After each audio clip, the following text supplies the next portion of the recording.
ninka la dhada maskab uu ku xiga ninka la dhado dulcad waxa weeye waxa u qoran marka uu yimaado amiirul mu'miniin wadanka markuu yimaado dil toogasho baa u qoran sidii shalata ku lagu dilay magaalada Marko ayaa soo taagaya saxaafada wax allaale waxa ku hadlaysan adeerayo waa idinka duubna waa duubayn wax allaale waxa ku sheekaysan iyo waxa aan ka tiraadaan waa duubayn ajradiina waan haynaa wax muran geli karaya ma aha war waxaan idinkaga degay anigu oo aan idin leeyahay war ilaahay loo noqdo war ilaahay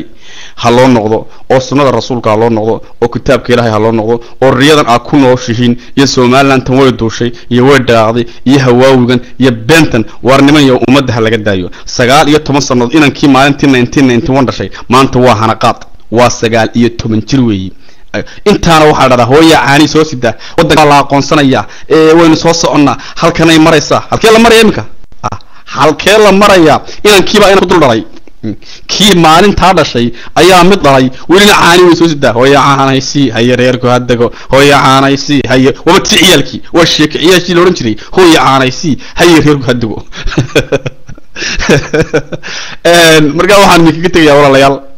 walaalaha muslimiinta ah war sunnada rasuulka ee kitaabka ha loo noqdo hawadan aad ku nooshin ha laga baxdo ummadda reer Soomaaliland waa ummad wanaagsan waa dad aad u maxkamad badan waa dad aad u aqli badan war kitaabka iyo sunnada ummadda ha lagu qabto dib ha loo soo noqdo oo walaalihiina Soomaaliyeed halala midoobo oo ha lagu soo noqdo oo ha isfaquuqina oo cadawga Ethiopia meel ha isugu xidhina ma dawladda dalka dhaqanka Soomaaliland waa maxmiyad kamida Ethiopia war maxmiyada inaanu haano oo Ethiopia inaanu gumaysto iyo inaanu walaalihiin wax la qaybsano waa labada midun